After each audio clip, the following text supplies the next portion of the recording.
Hey friends, welcome to the Swing My Heart podcast with your host, Kristen, Nicole, and Hannah. Come join our porch swing conversations. filled with lots of faith, hope, and heart. Hey Postables, we are back with another episode recapping the impossible dream. We have a very special guest today, our friend Marybeth. Thanks for joining us. Oh, I'm glad to be here. Thanks for asking. This movie features appearances by Tammy Gillis as Randy Lynn Amadon, Megan Charpentier as Phoebe Amadon, William B. Davis as Harper Ferguson, Zach Santiago as Ramon Rodriguez, Christina Bianco as Mindy, and Mark Valley as Steve Merrick. The Postables give testimony before a closed congressional committee regarding an American soldier missing in action and presumed dead whose daughter they met previously. At the same time, Rita participates in the National Miss Special Delivery pageant. Now, Marybeth, how did you find Signed, Sealed, Delivered? Well, I actually didn't find it until the summer, shortly after From Paris with Love premiered. There was a marathon on, and I remember thinking, I'm not going to DVR all of these. I'm just going to DVR a few of them. And I think I watched, fortunately, the pilot, and I watched at that time they were showing the series episodes in two of them, so that it would be an hour. So I watched one of those, and I was entranced. And then I watched From Paris with Love and all the flashbacks. And within a very short time, I had purchased everything that was available and had watched it, and was able to watch Truth Be Told and Impossible Dream during the premieres. Wow. I still wasn't on Twitter. I wasn't on Twitter until From the Heart. So it was pretty quick that I became a Postable. That's awesome. We're glad to have you a part of the Postables family. Yes. I'm glad to be one. Do we want to start off with the letter story with Phoebe and Harper and Randy Lynn? Yes. Sure. So the movie, it starts with the scene of Afghanistan, and Randy Lynn is helping a young woman. Her name is Niloufar. Yeah, Niloufar. I believe is what her father said, who's been in labor for 15 hours. Her father's name is Assad, who has been by her side the whole time that she's been in labor. It's currently Ramadan. Randy Lynn gives the young woman a rock and says to hold on tight, which comes back up later in the movie as well. Yes. Love that. And I'll hear what her father said about her husband. I know Randy Lynn asked what had happened, but I couldn't really tell what he said. He just said that the father wanted the child to be a boy. Okay. Yes. I knew that he wasn't in the picture, but I wasn't sure the exact reason. Yeah. One thing that I really loved about that scene was Randy Lynn praying over his daughter. That was really sweet. Mm-hmm. That was very sweet. He tells Randy Lynn that freedom is not impossible, but it may take time and you do not have much. And I wrote in my notes, what does he mean by that? Because, at this time we don't know a whole lot. Right. Yeah. What did y'all think? Quite a few scenes of tension in the movie, and that was one. Yeah. We see a shot of Randy Lynn's notebook. She's sending a letter. So this is the letter that comes up later in the movie. Yep. Assad goes to mail the letter for Randy Lynn. And then it cuts to that awesome shot of the Postables walking into the committee. Yes. I love the line from the chairwoman when she says, I understand you comprise a task force from the DLO. Is this CIA, FBI, or NSA? And Oliver, chimes in and he says USPS. And then there's a pause. And he's like, we work at the post office. Oh, yeah. The envelope is addressed as FEEB, and it's from a soldier, female. And we later find out that that is a translation for. So the message was written in code. The Postables, they tell the story of how they met Harper and Phoebe. They believe that Lieutenant Amadon did not abandon her duties the night she went missing. She conducted herself heroically, and sadly, she most likely was not living, which is really sad to think. Like we mentioned in Truth Be Told, with that whole conversation with Clay and Phoebe. Mm-hmm. They now have information to suggest that Lieutenant Amadon may still be alive and urgently in need of assistance. The week before, they were preparing to leave for Washington for the National Miss Special Delivery pageant. I love the comment from the senator from Illinois. He says, "Is that a real thing?" It sure is. Yeah. Oliver tells the committee about them visiting Shane's childhood home, and they're talking about how Shane's mother's message to her was compelling to pay attention to the details with the letter, or the chance to bring Lieutenant Amadon home again will be gone before they know it. Mm-hmm. I liked the part in that where he said if they hadn't visited Shane's home, they would not have been in the lobby at the exact same time that they needed Yeah. Harper and Phoebe in the lobby. Yeah. And Yep. I love how this movie keeps bringing us back to trust the timing idea. Yes. Without I do actually too. using trust the timing. Yes. You know, I do too. you know, he says it's not a coincidence later on to Yeah. Norman. Mm-hmm. Yeah. That was kind of cool. Yeah. I like that too. Yeah, that's a great tie-in right there. Mm-hmm. Yep. And that scene when they run into Phoebe, Harper mentions that they had an appointment with someone from the State Department the following day, but it was canceled. Mm-hmm. And Phoebe's line broke my heart. She says, "Not again." So sad, because it just seems like, the people that need to be doing what they should be doing to help bring Randy Lynn home, they're not doing it. Mm-hmm. It's not top priority. Yeah, it's not top priority. That's what I was trying to say. Yeah. Phoebe and Harper have been put through the ringer Yeah. with this, And then we see Shane calling Steve. Yes. I wrote in my notes, why does she need to call him? Because at this point, we don't know why she's calling him. Yeah. This is her act of bravery, Yes. calling up the ex-boyfriend Right. and having Yeah. it be a secret, not being able to tell anyone yet why she is calling him and what his, real line of duty is. Yeah. Did y'all think that the reason that she actually called him was to help Harper and Phoebe? Well, you weren't quite sure because she sure did like that card that she got. Yeah. And Yes. this is a few months later and she Yeah. still has the card. Yeah. But again, this is another thing. If he hadn't sent that card, she might not have reached out to him. So it's Yeah, that's another true. piece in the puzzle that's going on at the right time so that all the pieces go together correctly. That's true. Yeah. Good point.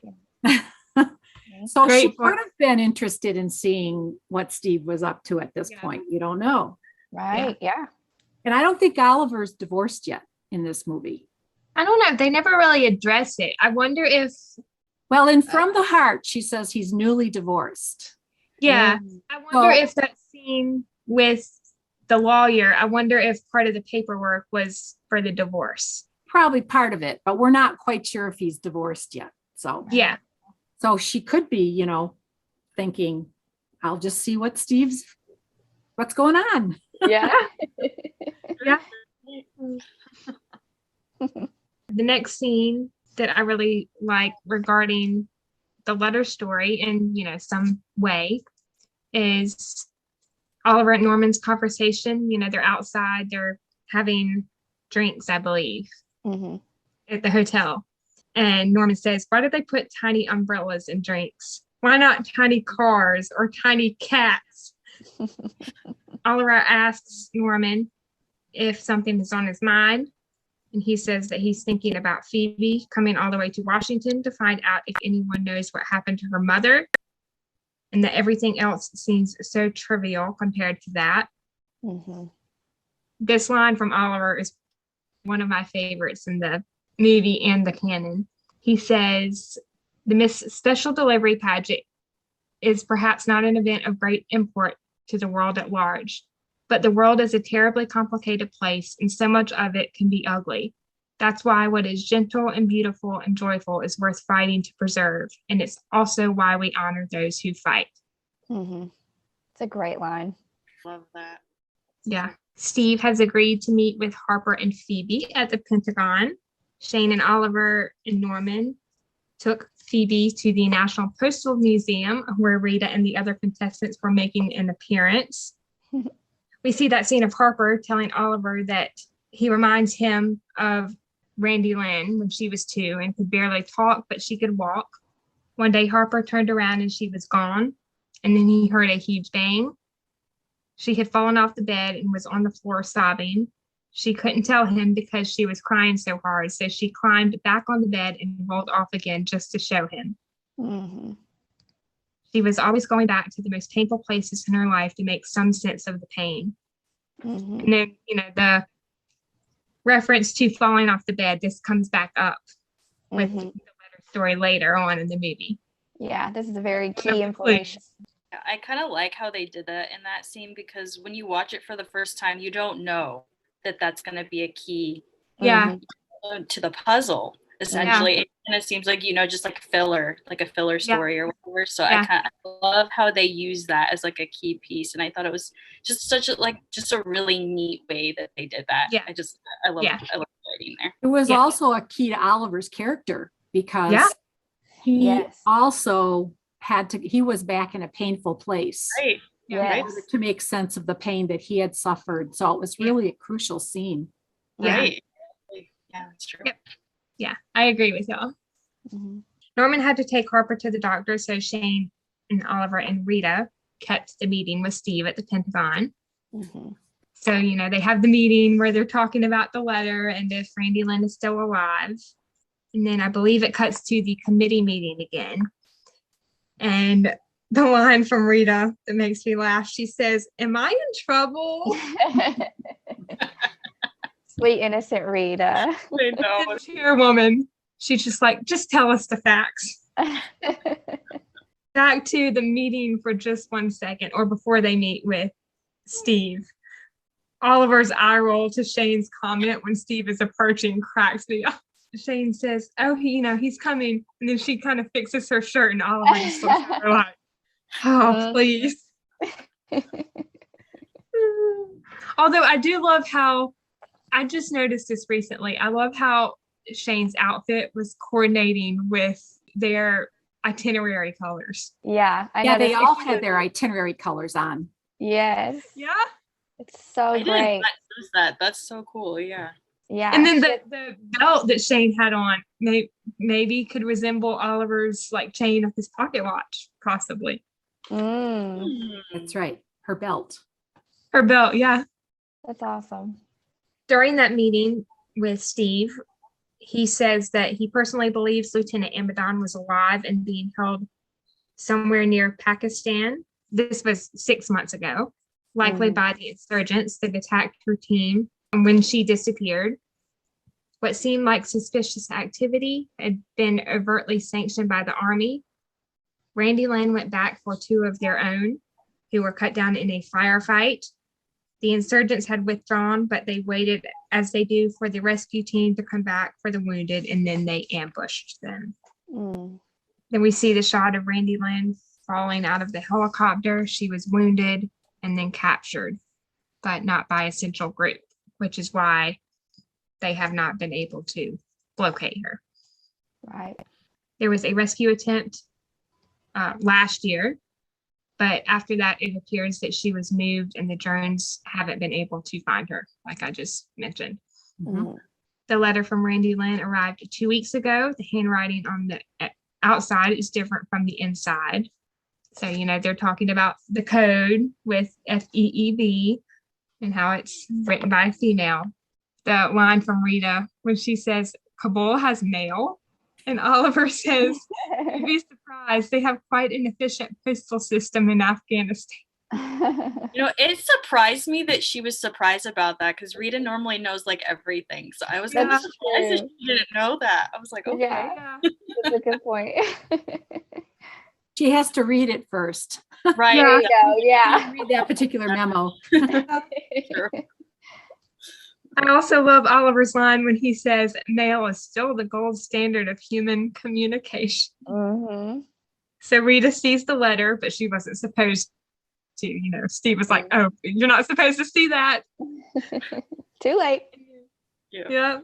And then Oliver defends the fact that the letter falls under the jurisdiction of the USPS. Yes. I love Steve's line. He says, is he kidding? And Shane's like, I'm sorry, he's not. I love that. I love that Oliver just schools him in that fact. You know, he just like kind of one-ups him, like, Right. here's something you didn't know. Yeah. And then Rita pretending that she didn't see the letter and then like, you know, trying to get all of them out of that meeting. She's like, I have rehearsal to get to. Uh-huh. But thank goodness that Shane said to Steve, I've got to warn you, Steve, she probably read everything. Every word. Yeah. And that's when he said, here's my Let's just card. pretend. If you figure anything out, call me. Yes. Right. Yes. Oliver says, I didn't know the Department of Agriculture was so clandestine. The letter has 6 lines. One of them is the day will end fast. The birthday of liberty, which they believe is July 4th. Return to the 4-poster. Shane mentions that it could mean an army post. Song 5916 and proverbial 1810. And it's later mentioned that Song 5916 is reference to Psalm chapter 59, verse 16, which is, but I will sing of your strength. In the morning, I will sing of your love, for you are my fortress, my refuge in times of trouble. And then proverbial is reference to Proverbs chapter 18, verse 10. The name of the Lord is a fortified tower. The righteous run to it and are safe. Mm-hmm. The next clue is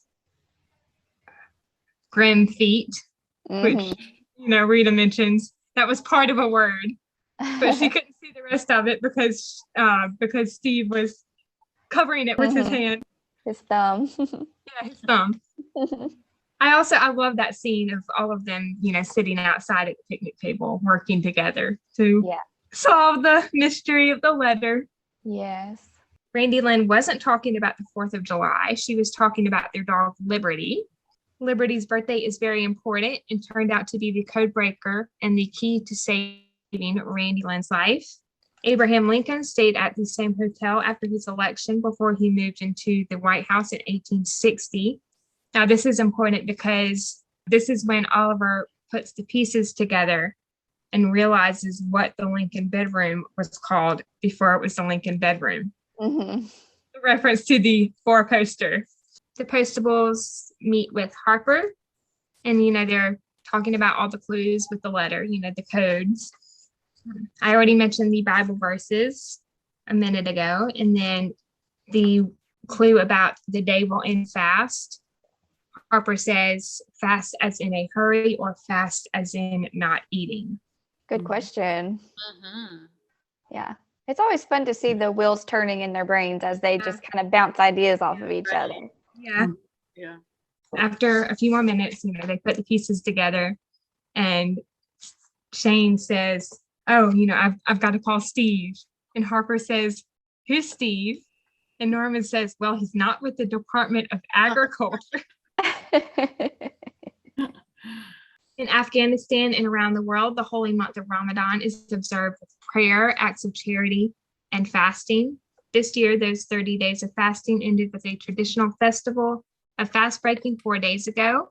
And the Postables believe that that is the day Lieutenant Amadon chose to escape. How to find her way home. Yes. Randy Lynn escaped with help from a local, Steve says a Pashtun, someone willing to risk their life. They are known by some for their traditions, their hospitality, and their charity. And the punishment for helping an American is death. A brave man. Yeah. Risking his life for her. Return to the 4-poster is a reference to the Amadon family joke, like we mentioned earlier, the four-poster bed where she fell as a child and returned to reenact her fall. So this suggests that the village of Durat, the site of the original firefight, the location where Lieutenant Amadon was seen last, falling out of a helicopter. Durat has a distinctive high tower, and twice in her letter includes 4 and 5, which is what Norman says. And Randy Lynn refers to a biblical tower or a fortress as a place of safety and refuge. Randy Lynn wasn't trained in navigation or advanced survival. And then we see Shane's little speech, which I love, where she's talking about Randy Lynn, and she says, she is an American soldier, but she is also an American mother, and nothing is going to keep a woman like that from doing whatever it takes to find her way back to her little girl. Can I just say Kristen knocked it out of the park with that speech? I love how, as the movies go on, more of Oliver, at the beginning, Oliver gave all the speeches. Yeah. As you go through the canon, the speeches are delivered to other people and they give parts of it. And I think this part was Kristen's part of that impassioned speech. Yes. Yeah. She did a wonderful job. Yeah. She did. As she always does. Right. But definitely, definitely in that speech. Oh yes, all the feels. Yes. Assad helped her escape by hiding her in the trunk of his pickup truck. He tells her that he can't take her any further because there is a roadblock, and he doesn't want to risk something happening, like her getting captured again Yeah. One thing I noticed this time, because I really watched, I'm usually tweeting, is how far she was buried under things in that truck. Yeah. She was really buried under there. Yeah. There was lots of wood, and I think there was some kind of and a tire. Yeah. And it was really, but they would have looked. They probably would have looked under all of that. And then he would have been in trouble, and she would have probably been put to death. Both would have been. Yeah. Right. Assad tells her to wait for him so that he can try to take her where she needs to go the following day. He says, always keep the mountains on your right, and at night the brightest star over that peak. It is very dangerous, but God is good. Randy Lynn says, yes, but people not always. And then he says, I think we are, you and me. And then he gives her the rock and he says, hold on tight. Yes. That was a great moment. That was good. I don't know if this has been discussed before, but do you think that could be a callback for Christmas with the rock holding onto the tree? Yep. Okay. Oh, That's absolutely. I didn't even notice that until I watched it this time around. I was like, oh, like holding on to the rock. And it reminded me of, Sunday school teacher talking to Oliver. That's a good point. Cool. Yeah. It's a good callback. Yeah. But it's really subtle. And I think that's what's really important. That even though Martha uses a lot of Christian references, she does not preach and she does not beat anybody over the head. You can see these things and they're available to everyone who's watching. Yeah. So I think that's really important. Yeah. Yeah, that's one of my favorite things about her writing. Very accessible to anyone. Yeah. Yeah. Of course, I love the faith aspect, but just the way that she does it is very respectful to, people that may not feel the same. Right. We see Randy Lynn fall down the mountain and injure her leg. That was hard to watch. Oh, yeah. Looked really painful. The letter is a roadmap for a rescue mission. And like we mentioned earlier, she wrote the letter in code to protect anyone coming to rescue her and to prevent another ambush. This isn't really related to the letter story, but I love Norman's line, before they go back into the committee meeting and Oliver gives his speech and Rita says, I can't go to prison, Norman. And then Norman says, I don't think you will. And then he says, if anyone's in trouble, it's probably that Steve guy. Instead of lullabies, Randy Lynn sang all the verses to the Star-Spangled Banner in America the Beautiful every night to Phoebe. The committee is unwilling to see American troops put in harm's way at this time, which really kind of made me sad. Like they're still not taking this seriously. Oliver asks Steve if the clue Rita couldn't read is pilgrim feet, and it is indeed pilgrim feet. The chairwoman, she says, answer that, Mr. Merrick, and you may live to regret it. Steve, takes a minute. He doesn't say anything, just complete silence. And then he says, only if he's wrong. And the first time I watched this, I was just like, mic drop. And then Oliver's speech, I have a little bit of it written down. He says, ladies and gentlemen, Randy Lynn Abaddon is somewhere in Afghanistan tonight, beating a thoroughfare across the wilderness in search of that tower, in search of everything we stand for, in search of the freedom that she was willing to die for. And somewhere near that same wilderness is a band of her brothers with the courage to die for her, for us, to bring Randy Lynn home, if you will just have the courage to send them. Oh gosh, that speech gives me chills every single time. And Eric just does a phenomenal job. Yeah. I think it's one of his favorite speeches that he's ever done. The committee decides to go forward with the rescue mission approved by the president. And then we see Randy Lynn come home. Yeah. And I wrote in my notes, such a beautiful reunion. Chill. And America the Beautiful playing. We have our eyes on Soul Sister. And then Phoebe calling out to her mom. Mom, mommy, mama. Yes. And did you notice that when she walked out of the plane and was hugging her daughter, that rock fell on the ground? Yes. So they carried it all the way through. So she's carrying that with her all the way. Yeah. And then I wrote hugs all around. I know. I love all those hugs between Shane and Oliver and Rita and Norman and Phoebe and Randy Lynn and Harper. They're all swept away in the moment. I can't blame them. I was a puddle of tears. I'm always a puddle of tears when I watch it. Yeah, I cry every single time. Yeah. Do we want to get into Shane and Oliver now and their storyline for this movie? The first scene we see of them, Oliver is finalizing paperwork with his lawyer. I love the line from the lawyer. She says, with all of this money, I suppose you will want to start talking about early retirement. Oliver says, and quit the post office? He's like, how dare you suggest How dare you ask that? And then she says, well, why not? You're young, you're single, and you're rich. And I'm just thinking in my mind, there's no way Oliver's going to quit now. He's got Shane. Well, and then he says to her, there's a lot of work to do. Yes. Or time to get back to work as he's looking at her. Yes. Yes. Time to get back to work. Yeah. Yeah, that was a really sweet look between them. I really liked that. Yeah. Shane and Oliver in the DLO. Shane's itinerary is color-coded in yellow. Oliver's is in blue. This comes back up, so call forward to vows with the ribbons on their wedding gifts. Yep. Oliver wants to go to the National Postal Museum to gain closure about what happened with Holly. Shane mentions that she can show him around her old stomping grounds. Oliver asks the question about, if there's a museum she wants to add to the itinerary or if she wants to visit old postal friends. And Oliver says, is there an old boyfriend that you can visit at the post office?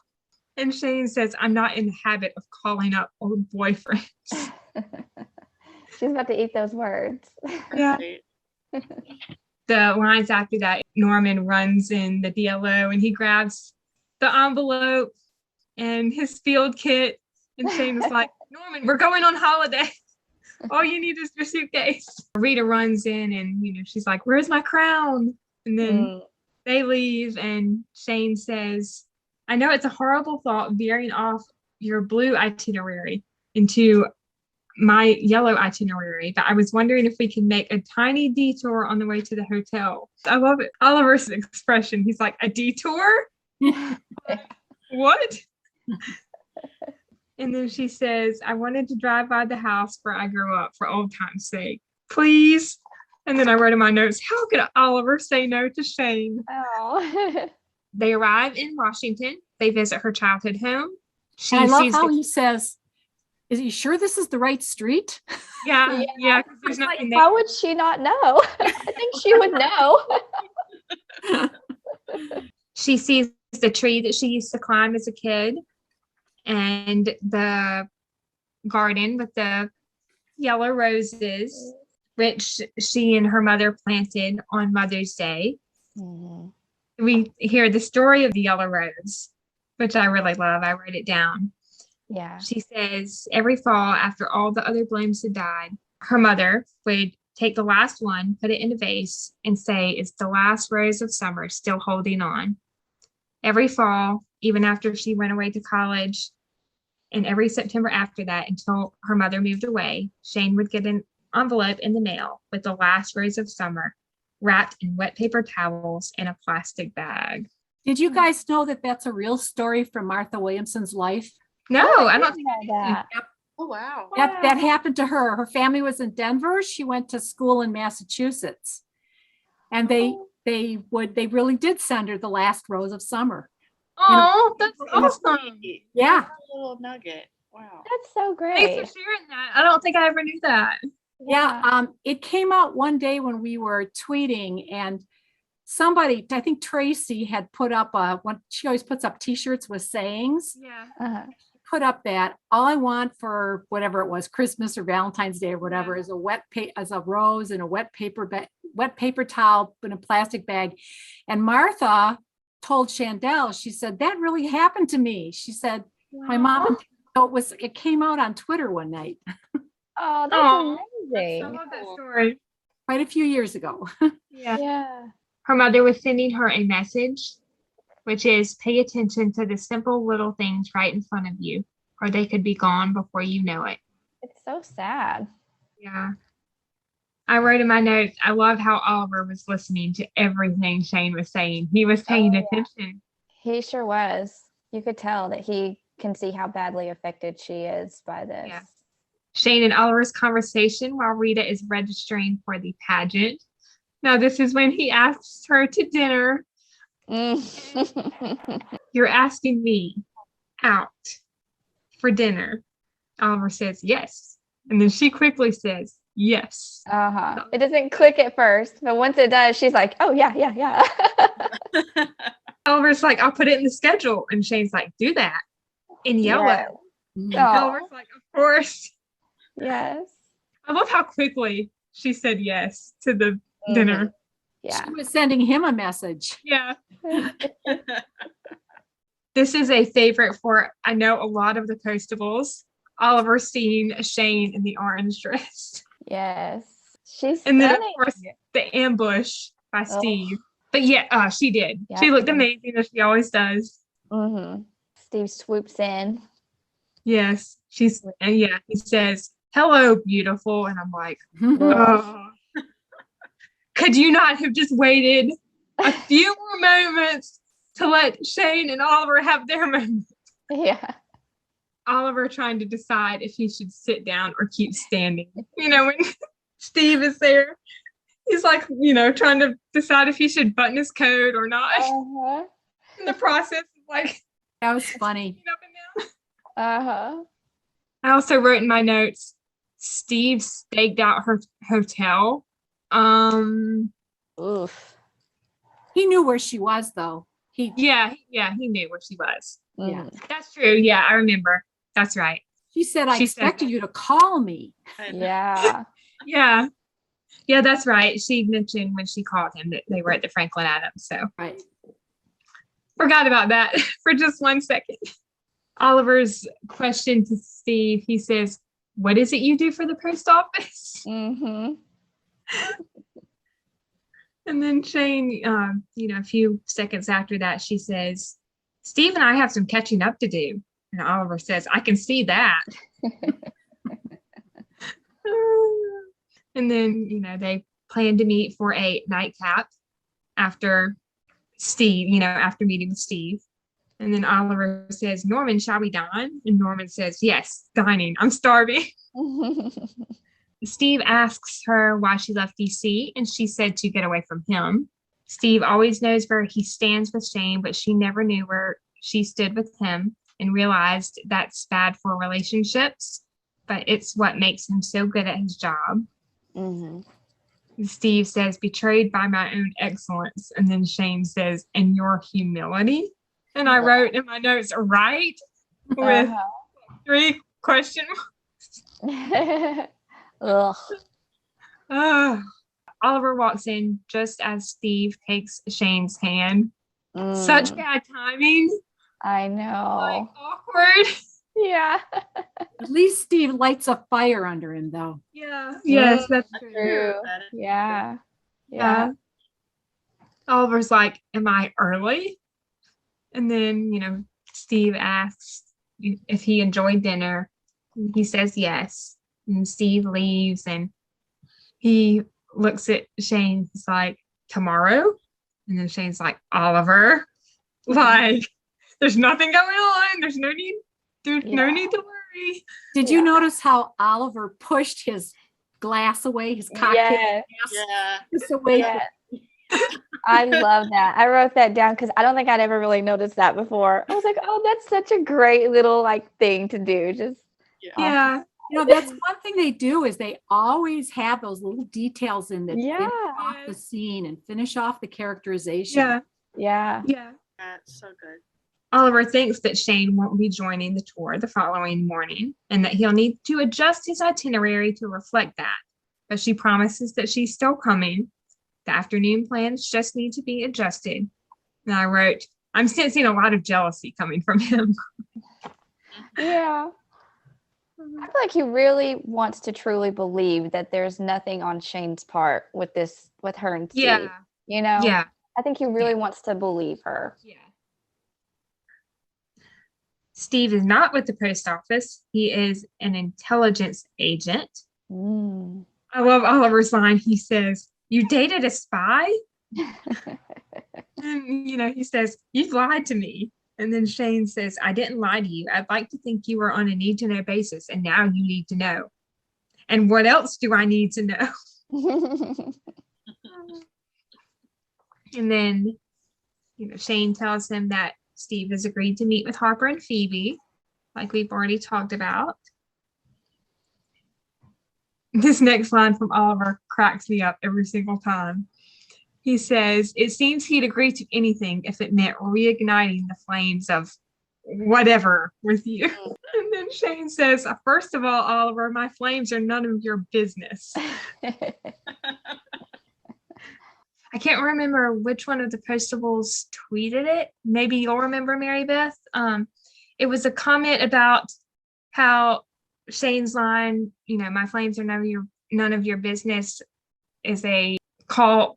Well, and at this point, a call forward to the road less traveled when Oliver is asking about Alex, because at this point, they're in a relationship and her flames are his business now. Right. Yes. Yeah. I love that. I really do love that, how in the canon, you can follow along and it just makes perfect sense. You go back and watch these now, having watched all the way up through Vows We Have Made, and see so much more in these movies now. That it's just pretty incredible. Yeah. Shane thinks that Steve is a good man, but says that whatever he may have meant to her in the past, all he needs now is a chance to help Harper and Phoebe. And then I wrote after that, yes, trust her, Oliver. She loves you, not Steve. Yeah. Which, like you said, Kristen, I think he does want to trust that Shane has nothing to do with. Yeah. Yeah, I mean, he's still a little bit wounded, right, from Holly, and he's trying to rebuild his trust and hope in people. Oliver goes back to the Pony Express exhibit at the National Postal Museum. So we mentioned this a little bit earlier. I love how Shane keeps her eyes on him, as he walks away, and gives him the space that he needs to get the closure. You can tell that she wants to be with him, but also give him. Yeah. It's a great thing for him to do, to go back there. Yeah. In that moment. Well, and she had mentioned back in the DLO that maybe it was too early. Yeah. So she understood the significance of what he was trying to do. Yeah. This was a scene with Oliver and Norman, but it relates to Shane and Oliver in a way. Their conversation about Steve. This was, I believe, right before the scene when they're all at the picnic table. And Oliver says, a minor cog in the wheel. Mm-hmm. He doesn't realize yet how important, what an important position Steve does have. Yeah. Yeah. Steve had Oliver vetted and thinks that he is a solid citizen, as he says. And Oliver thinks that Steve is one as well, although he should still be cautious. Yeah. He doesn't know how competitive Steve is. Yeah. He's just getting his own way because he's a powerful man. Yes. Mm-hmm. Steve still believes in everything they used to sing when they were kids. So this is when they were, on the break from the committee meeting, but they were about to go back in. I just noticed this last night when I watched it, but the camera work in that scene, like right before they go in, when Oliver turns around, I noticed that Oliver is clear as day, like in the camera, but Steve is blurred in the background. So I wrote in my notes, could that be intentional? Like showing or signifying Shane's past and future? Just a little thought I had. Yeah. Possible. Shane and Steve's conversation outside the Franklin Adams. Steve had mentioned, Shane bailing him out of jail, if he gets arrested. And then he mentions Oliver coming into a big sum of money. And Shane was like, how did you know about that? Mm-hmm. Of course he knows. He's a spy. He vetted him. Yeah. I love Shane's line when she says, I don't think all that money is going to change him, though. A few seconds after that, Steve kisses Shane, and I wrote in my notes, oh, no, he didn't. I know. I wrote, ugh, why? I also wrote, good thing Oliver didn't see that, because that might have Oof, yeah. caused some controversy. Yeah. Because he walks out like seconds after. Mm-hmm. Was really in character for Steve, though, to do that. Yeah. Mm-hmm. Trying to take his shot one last time. Yeah. I mean, he Or- wrote the card to her. He's the one who wrote the card to her for her birthday in April. Yeah. And here it is, August or July. I guess it's July. Yeah. He said, oh my God, she came to Washington. I got to Yeah. take my shot right now, Mm-hmm. Before the kiss, she starts saying something about her and Oliver's relationship, and he cuts her off. And then after the kiss, she says, but unofficially, Steve, we're friends, and a solid friendship is a good way to start anything. Mm-hmm. I also love this line from Shane is one of my favorites. She says, it's not about where you live, Steve. Home is more than just an address. It's roses that you stick around to watch grow. It's a porch swing and taking the time to swing on it. And Steve says, I can get you a porch swing. And Shane looks at Oliver and she says, I've already got one. Oh. So sweet. Hard I love eye. how happy she looks, just talking about the porch swing and Oliver. Yes. I wonder if Steve thought about that conversation when he sat on her squeaky porch swing and lost without you. Yeah, and higher ground. Yeah. I wonder. Oh, was it higher ground? Higher ground. Yeah, it You're was right. higher ground. Yeah. You're right. Yeah, that's a good point. I didn't think about that. Says, oh, this is the famous porch swing. Yeah. Oh. Yeah, we'll get to that scene when we get to higher ground. We will talk about that scene. I have some thoughts about that scene. The picnic date on the Capitol steps. I love this scene so much. This is one of my favorite Shane and Oliver scenes in the whole camp. Just the simplicity of it. Mm-hmm. Yeah, they didn't need Montaldo's. Yes, they didn't need Right, yes. And I love the way his coat was draped around her I was shoulders. about to say that. Mhm. Yeah. So Yeah. gentlemanly of Oliver. Yeah. Really Just a sweet touch. Yes. And that's a call forward to Val's in the porch swing scene. Mm-hmm. When she's also wearing his coat. One of the lines in that scene from Oliver, he says, "I owe you one." And Shane says, "You owe me nothing, Oliver. Whatever happens now, you gave me something today that I'll never forget. A little hope for this world again." Aw, so sweet that they encourage each other. Yeah. Shane goes on to mention that she used to know all the verses to that song. So she's referring to America the Beautiful. Then Shane says, "Oliver, when I think about what's happening over there right now, I just hope we did the right thing." Oliver says, "I think we did. I think we were called to be a part of a lot of little miracles that had to happen to get this far." And then Shane says, "Now we just need one more." Mm-hmm. And then it cuts to the rescue scene with Randy Lynn. The Postables leaving the Franklin Adams Hotel. This was a very short scene, but I just love the exchange between Shane and Oliver when he says, "We're heading to the airport with one stop on the way." Aw. And that little smirk that he gives her. Yes. She has no idea what he's about to, I guess, surprise her with, which is really sweet. Yeah, it's a sweet reveal. The last scene with them is when they go back to her childhood home, the lot, and she finds out that Oliver bought the lot with funds from the O'Toole Foundation, and he's going to have a retirement home built on that lot. So the McInerney Home for Retired Postal Workers is what they're calling it. Perfect. Oliver took a cutting from the rose bush to give to Shane for her to take back home and plant in her yard, which is the first rose of summer. I wrote in my notes. Oh, Yeah, so thoughtful and romantic. yeah. I love the line from Norman when he says, "Are we all supposed to move here?" And then I can't remember who said the next line. I think it was Oliver said not yet. Yeah, Oliver said not yet. To do. Yeah, we have a lot to do. And then the next line, "Can I have a workshop in a laboratory, maybe a little antimatic cyclotron in the garage?" And Shane's like, "No, Norman, no cyclotron." And then Shane says, "What a family." And Oliver says, "The few, the proud, the postal." Oh, aw. I would love for us to see sometime down the line them actually move into the retirement home. Yeah. Just, bring that back up, bring that storyline back up.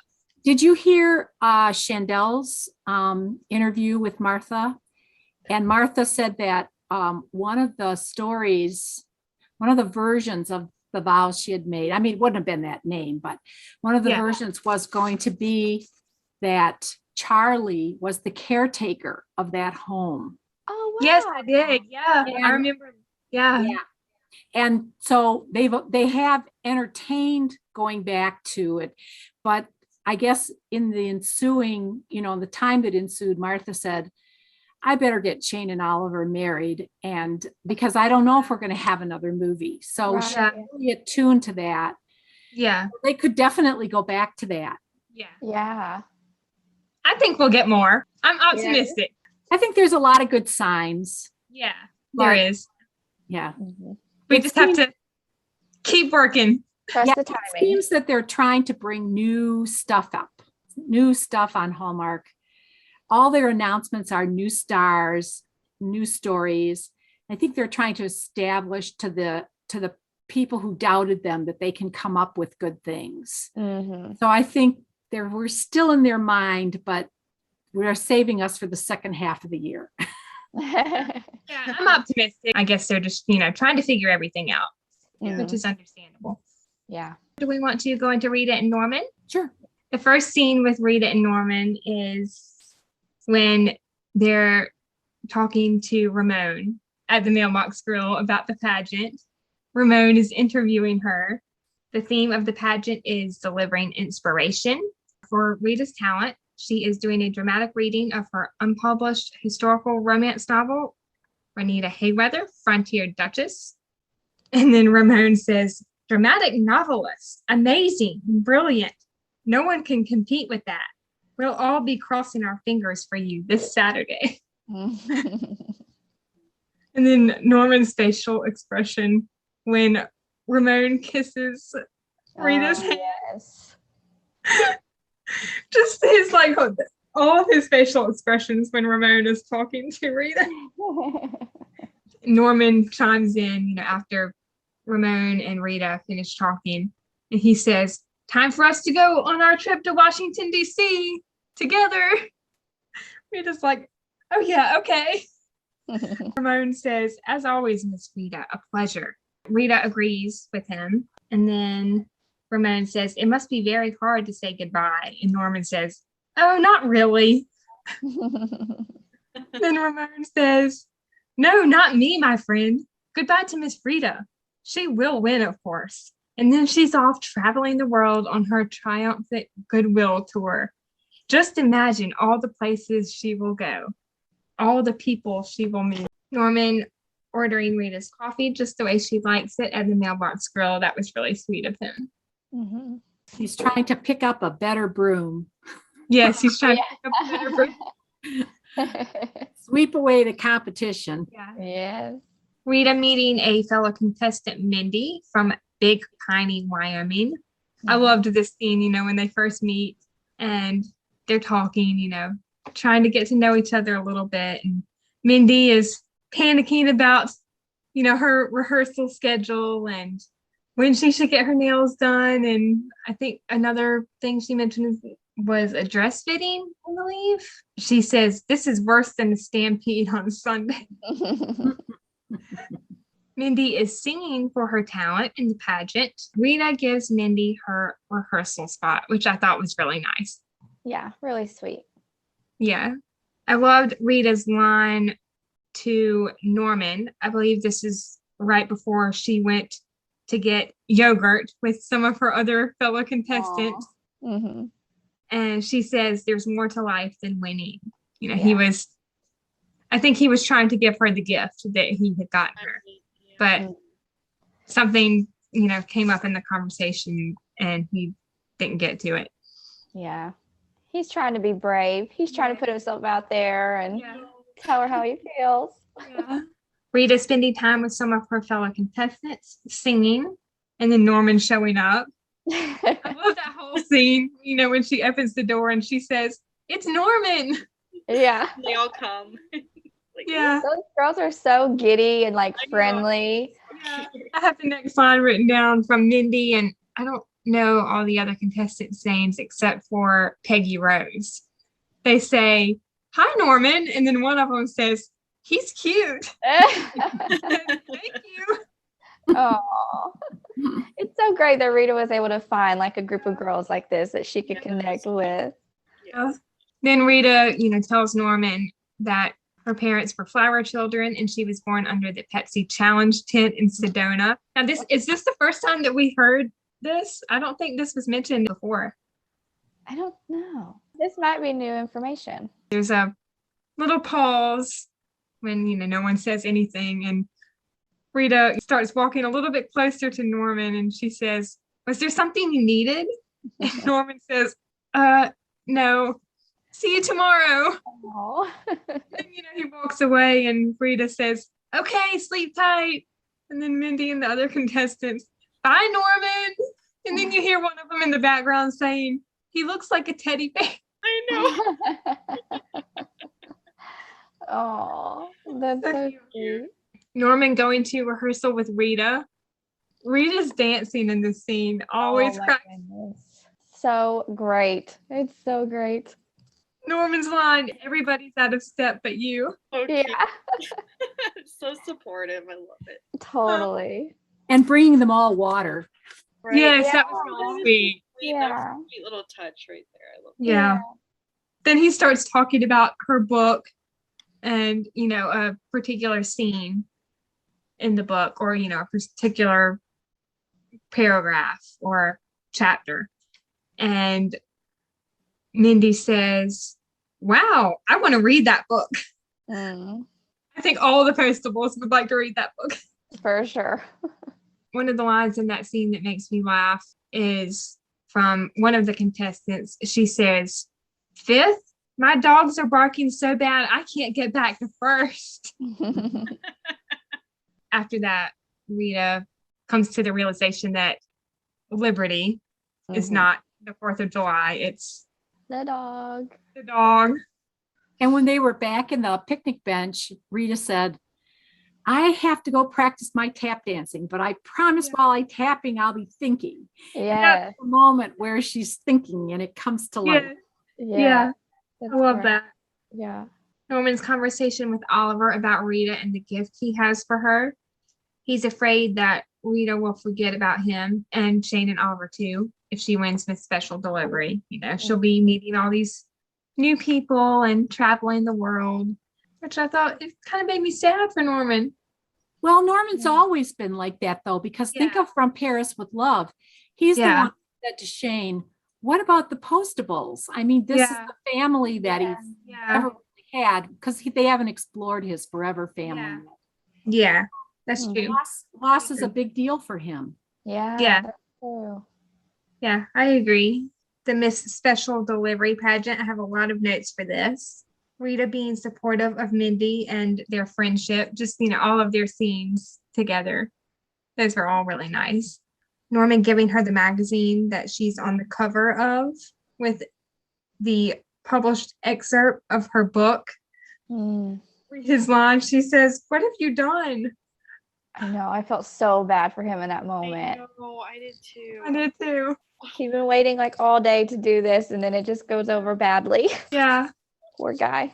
Norman goes on to say, in case you win, I don't want you to forget that you're a great writer and a postable, and you are my, and then, you know, he's not able to finish. Yeah.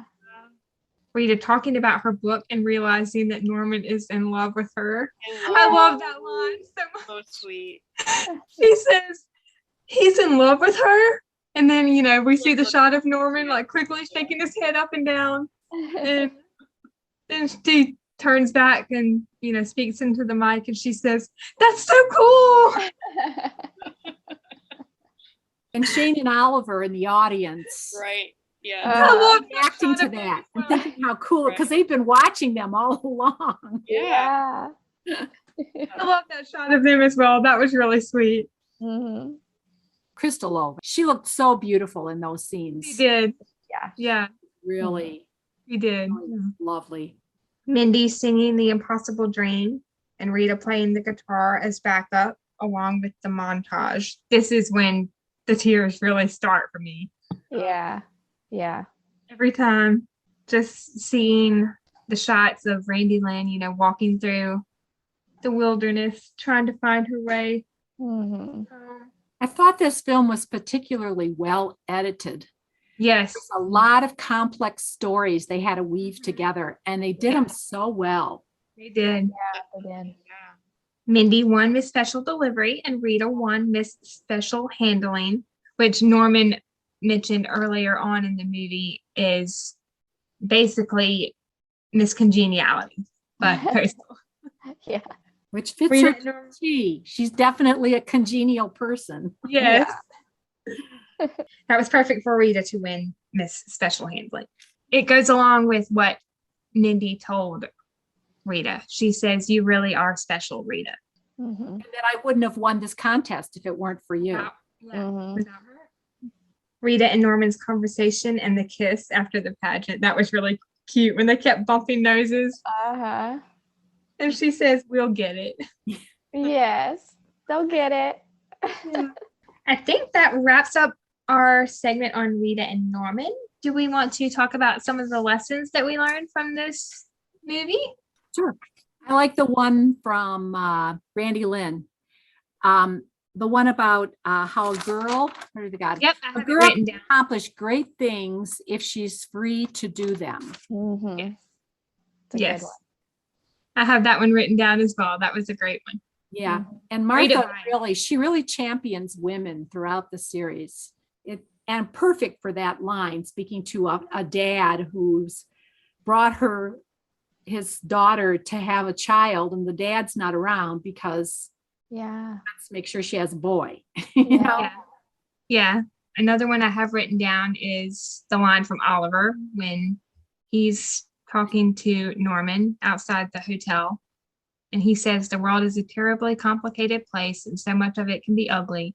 That's why what is gentle and beautiful and joyful is worth fighting to preserve. And it's also why we honor those who fight. Mhm. Another good one. You never have enough money if all you have is money. Which And we heard. in several times in the movie, there's more to life than winning. Yes, Mhm. that's great. Two, 2 or 3 times that came up. Yep. Pay attention to the simple little things right in front of you, or they could be gone before you know it. And that you have to go back to the painful places in life in order to Mhm. make sense of the pain before you That's a can go great ahead. Mm-hmm. Home is more than just an address. It's roses that you stick around to watch grow. It's a porch swing and taking the time to swing on it. That's the last one I have down. And also the one of Assad and Randy Lynn when they're saying people aren't always good. Yes, that's a but great one. they are. I think the lesson is that even when you're in an enemy in an area where people are fighting, you can find your commonality and look at each other as human beings and find peace. Yeah. Yeah, I thought that was that's a a great real one. good lesson. Mhm. Yeah. Yeah, I love the one about where they talk about the little miracles. Mhm. Like a big miracle. I think that goes along so well with the trusting the timing and how there's so many little things in life that sometimes you don't understand, like why these things happen. Yeah. But they're essentially like at the end, when you see the bigger picture, you realize that all those little things were actually little miracles that turned into a bigger miracle. Mhm. So I Yeah. think I really love that whole how they tie that into the story and just trusting the timing and just, the timing is always going to be perfect. And I looked back and saw it calls to mind Shane in From Paris with Love in the scene where she was talking to Joey and she said things happen all the time that That at are- first seem all wrong. But when we have faith that something greater might be at work, all those things just end up working together for good. And Exactly. that was perfectly what happened in here. I mean, there were so many things that had to happen in order to bring everybody together at the right time to solve that mystery. Right. Yes. Exactly. Yep. Yep. We actually mentioned that line in From Paris with Love. Right. I remember because I listened to it. Yep. It references the Bible verse, Romans 8:28, I believe. Right. And I know we're always using on Twitter, we're always using all things work together for good. Yes. You know? Yes. Yeah. Right. Right. Kristen, did you have any that you wanted to share? I think you guys already said mine. Yeah. Do we want to get into trivia before we end this episode and wrap up? Yeah. Sure.